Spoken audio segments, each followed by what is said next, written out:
So, Sarah Ellinson's modern masterpiece, Awoken, came out.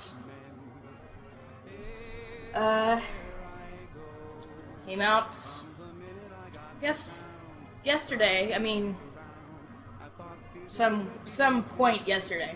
Which is why I only have the ebook version. I know it would be more entertaining to read it, like, within my hands, but unfortunately I don't have the paper copy, so it would take a couple days to ship. So, we're gonna read from just the book as you see it here in front of me.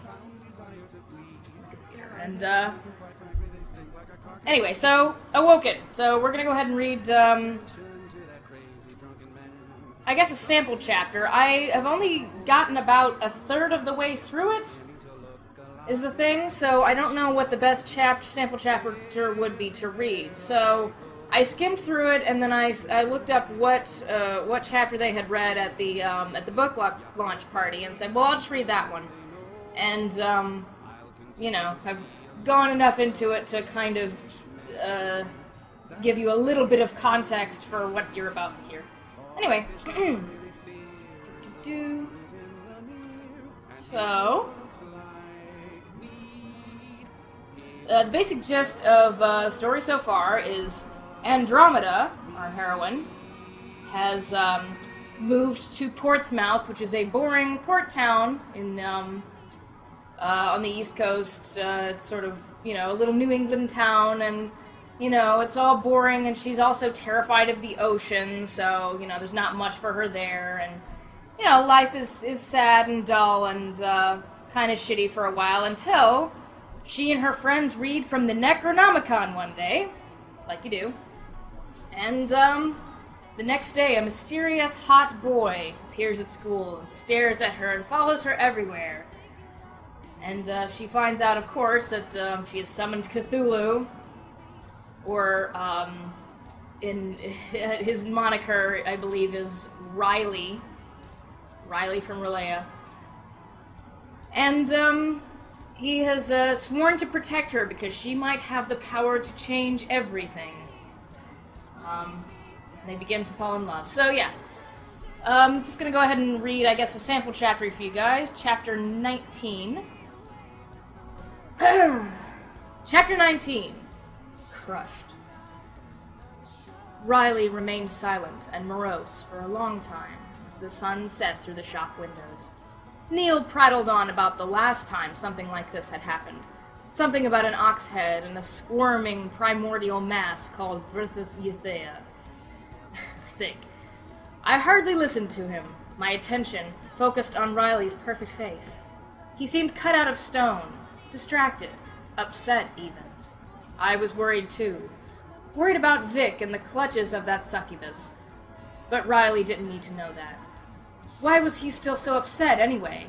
We had defeated the monster inside him.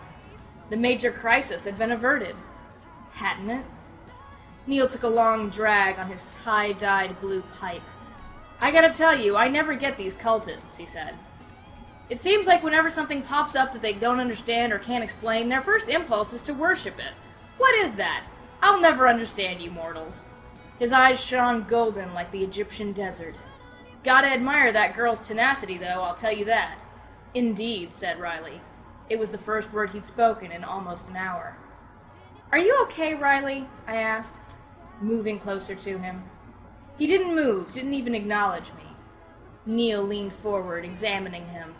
I've got some of the old chaotic abomination in the back if you need to calm your nerves. He winked at Riley and then looked at me. I'd actually be kind of curious what it might do to you. I've never tested it on humans per se, but there was this one time about 100 years ago. I knew this Serbian scientist guy, and then there was this old Pulp Fiction writer that liked to screw with... This old Pulp Fiction writer, he liked to screw with huge racists, that guy. So one day he says to me... Got a little confused there. I think that's enough for today, Neil, said Riley, standing up. I think, for Andromeda, that is enough in general. Now, I have to preface this with... Interesting thing about this book is Riley always speaks super-duper formal. So, I got a little caught up trying to read Neil, who I believe is Nyarlathotep. Neil apparently speaks super casual. I haven't read enough of the book where I noticed that. But, so Riley needs to kind of speak like he's in choir all the time and just, enunciative and dignified. For some reason, his words were like ice water coursing through my veins.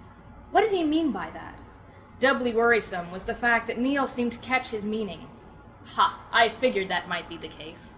What do you mean? I asked. What's going on? Don't worry about it, my little cream puff, said Neil, standing up and ruffling my hair. It's not your fault you're in way over your head. Neil, Riley warned. I'm just saying, Neil continued, bowing apologetically to my great one. My great one. Holy shit. You're the one being deliberately vague. I'm just being the adult here and reminding her not to worry her pretty little head about it. Worry my pretty little head about what? I asked, staving off tears. What's he talking about, Riley? You resisted the call. You said there was nothing they could do now. They can't wake up Azarath. As a thought, corrected Neil. And no, they can't. We think. We surmise. He started chortling. I don't actually know. Honestly, I'm just the errand boy. Or at least I was, up until... We must depart, said Riley. His gaze was now on me. Cold, hungry even. But for what? His eyes were so deep, so verdant. I couldn't read him. Where was the softness I'd seen in him earlier? The soul who had responded so readily, so openly when I told him those 3 terrifying, deadly words. I love you. I swallowed. Something was wrong. Something was very wrong. All right, Neil said, but you tell me if you need any of the old abomination if you catch my drift. Calm the old nerves. Her too, I'm curious to see, he gestured to me. Chemical reactions and such. Riley didn't speak another word to him. Instead, he only grabbed my arm coldly, firmly, and dragged me out of the shop back to his black BMW. Get in the car, he said. I obeyed. It was the last thing he said for the entire ride. I was consumed with worry, confusion. I had been overwhelmed during the cultist ritual, but of one thing I was sure, that I loved him, that I had said it out loud, and that he reciprocated. I knew he did. I felt it. It was as though my connection to him, our synchronicity, gave me special insight into the greater machinations of the universe, a sixth sense that no human had ever felt before or would again, because no human had a connection like I did with a great one. The thought chilled me. As I watched the trees go by in darkness, I started to wonder, perhaps no human had ever had such a connection with a great one, because no human could. But no, that couldn't be the case. Not after all this.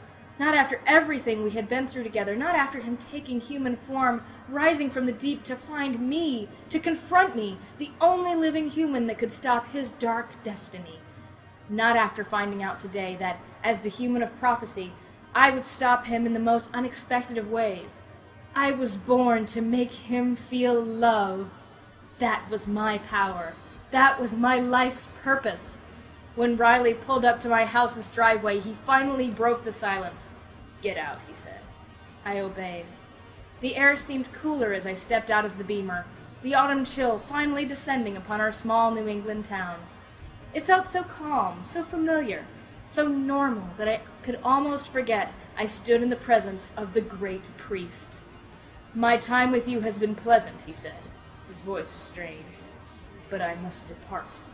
I looked at him. I knew something was terribly wrong. When will I see you again? His face grew hard. I cannot say.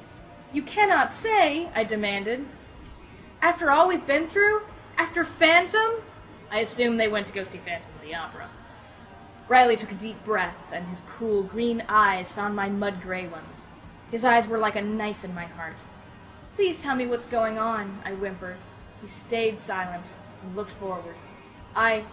You've opened my eyes so much, I said. There's so much more of the universe that I understand now. Because of you. And so much you will never understand. I caught a sneer as he said it, and it pierced my heart like an arrow. I put my hand to my chest, as though holding it would keep my heart from spilling out all over the place. What are you saying? His lips spread into a thin line. He stayed silent. I started to get irritated. Tell me what's going on, I demanded. If there's something wrong with me, or if there's some other woman in the picture, I have a right to know. I am merely stating facts, little tiny one, he said. He turned to face me, seeming to strain with the effort. Facts that I have, until now, kept to myself for your own protection. You are less than an ant, far less than insignificant. You are but a figment of a dream, nothing more. My lip quivered. I don't care, I spat, surprising myself. It doesn't change anything. It doesn't change the nature of existence. It doesn't change the fact that I love you. No, it doesn't, he said, averting his eyes from me coolly. It doesn't change your understanding of love. But through all of this, I have been reminded of one thing. You are temporal. You are but a speck, a passing fancy. We may have stopped one insignificant human's plan, but it does not stop the inevitable. One day, Azathoth will wake, and Azathoth's dream will end. And with it, all of this. The ocean, the land, the sky, the sea, the stars, all of creation. And most of all, so will you. I shook my head furiously, refusing to believe him. But you said... I said a great many things, puny one, Riley bellowed, turning the full glare of his eyes back on me. Somehow, he seemed to me hundreds of feet tall, despite retaining his human form and size. I cowered before his might. All of them, he continued, in the service of a greater purpose. I could feel my heart shattering. Did I still even have a heart? I felt broken, obliterated, evaporated, gone with the sanity of so many minds destroyed by the great Cthulhu. And yet the thought of his callous disregard for the human mind, his power, only comforted me. No, I still wanted him. I still loved him, and I didn't believe him. I don't believe you, I cried. Why resist your call, then? Why resist your greater purpose to summon your brethren or fellow doomsdayers or whatever? Why resist your call if you didn't have some reason to stop the apocalypse? My voice became small, meek, like the voice of a mouse. You said the reason was me.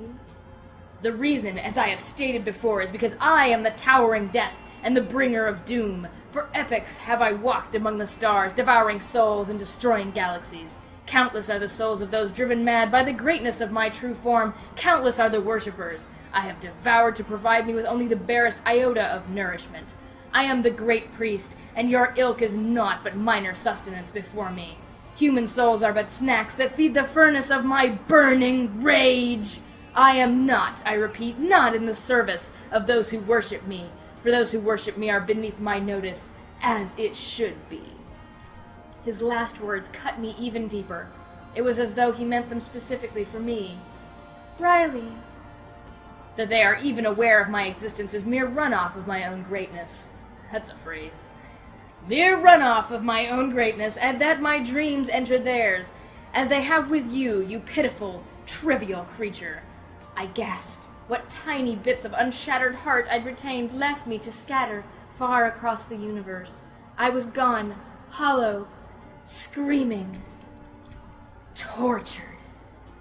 Was this what it was to be driven mad by great Cthulhu? Riley, I gulped. Please, you don't mean this. I love you. You cannot comprehend me, paltry, diminutive one, he growled. Therefore you cannot love me. And that is why I cannot go out with you. I can and I do, I cried. I fell to my knees, hands clasped before me, tears streaming in rivers down my face. Please, just give me a chance. I can be worthy of you. You are human. You, as with all the others, would only be driven mad by my true form. You cannot be with me because what I truly am would destroy your mind. I have always known this. Then why toy with me, I sobbed. Why all the games? The trip to New York? Phantom in Box 5?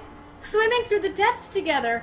What about all you said to me about seeing Earth? Seeing all of humanity as insignificant, but now knowing that even tiny things could be beautiful. You said I changed you. You said I meant something to you, that I was the reason you didn't want me to see it, I'm sorry, let me start again, Riley. I don't want to break up this beautiful moment between us. That I was the reason you didn't want to see the Earth destroyed anymore. That you have a reason to... I broke down. What has been weeks to you, diminutive being, were less than seconds to me, Riley said quietly. To me the time is nothing, as you are nothing. But But what about the pumpkin?